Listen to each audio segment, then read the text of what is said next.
ഈ channel subscribe ചെയ്ത് bell button click ചെയ്യൂ. മലയാള സിനിമയിലെ ചൂടൻ വാർത്തകൾ നിങ്ങൾക്ക് നോട്ടിഫിക്കേഷനായി ലഭിക്കും. ദിലീപിന്റെ ആശീർവാദത്തോടെ കാവ്യ മാധവൻ എത്തുന്നു. തിരിച്ചുവരവ് സിനിമയിലേക്കല്ല. ബാലതാരമായി സിനിമയിലേക്കെത്തി മലയാളികളുടെ പ്രിയ താരമായി മാറിയതാണ് കാവ്യ മാധവൻ. ചന്ദ്രനുദിക്കുന്ന ദിക്കിൽ എന്ന ചിത്രത്തിലൂടെയാണ് താരം നായികയായി തുടക്കം കുറിച്ചത്. ദിലീപായിരുന്നു ചിത്രത്തിലെ നായകൻ. ഇവർക്കിടയിലെ കെമിസ്ട്രിക്ക് മികച്ച സ്വീകാര്യതയായിരുന്നു ലഭിച്ചത്. ദിലീപും കാവ്യ മാധവനും ഒരുമിച്ചെത്തിയ സിനിമകൾ ബോക്സ് ഓഫീസിൽ നിന്നും ഗംഭീര വിജയമായിരുന്നു നേടിയത്.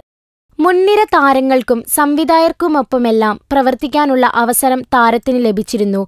വിവാഹത്തിന് ശേഷമാണ് താരം സിനിമയിൽ നിന്നും അപ്രത്യക്ഷമായത്.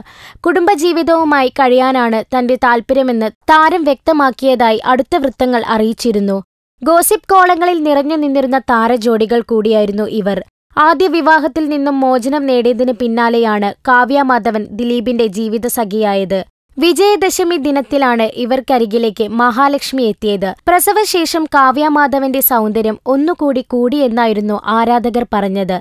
സോഷ്യൽ മീഡിയയിലൂടെ താരത്തിന്റെ ചിത്രങ്ങൾ വൈറലായിരുന്നു. കാവ്യ മാധവന്റെ തിരിച്ചുവരവിനായി കാത്തിരിക്കുകയാണ് ആരാധകർ. അഭിനയം മാത്രമല്ല, നൃത്തവും തനിക്ക് വഴങ്ങുമെന്ന് താരം നേരത്തെ തെളിയിച്ചിരുന്നു. അവാർഡ് വേദികളിൽ താരം പ്രകടനവുമായി എത്താറുണ്ട്. വിവാഹശേഷം അമേരിക്കൻ ഷോയിൽ ദിലീപിനൊപ്പം കാവ്യയും നൃത്തം ചെയ്തിരുന്നു. ഇപ്പോഴിതാ ഒരു പ്രമുഖ ചാനലിന്റെ അവാർഡ് വേദിയിലും താരത്തിന്റെ നൃത്തമുണ്ടെന്നുള്ള വിവരമാണ് പുറത്തു വന്നിട്ടുള്ളത്. താരത്തിന്റെ തിരിച്ചുവരവിനായി കാത്തിരിക്കുന്നവരെ സംബന്ധിച്ചിടത്തോളം ഏറെ സന്തോഷകരമായ വാർത്തയാണിത്.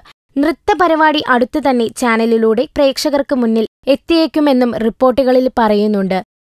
ഈ ചാനൽ സബ്സ്ക്രൈബ് ചെയ്ത് ബെൽ ബട്ടൺ ക്ലിക്ക് ചെയ്യൂ. മലയാള സിനിമയിലെ ചൂടൻ വാർത്തകൾ നിങ്ങൾക്ക് നോട്ടിഫിക്കേഷനായി ലഭിക്കും.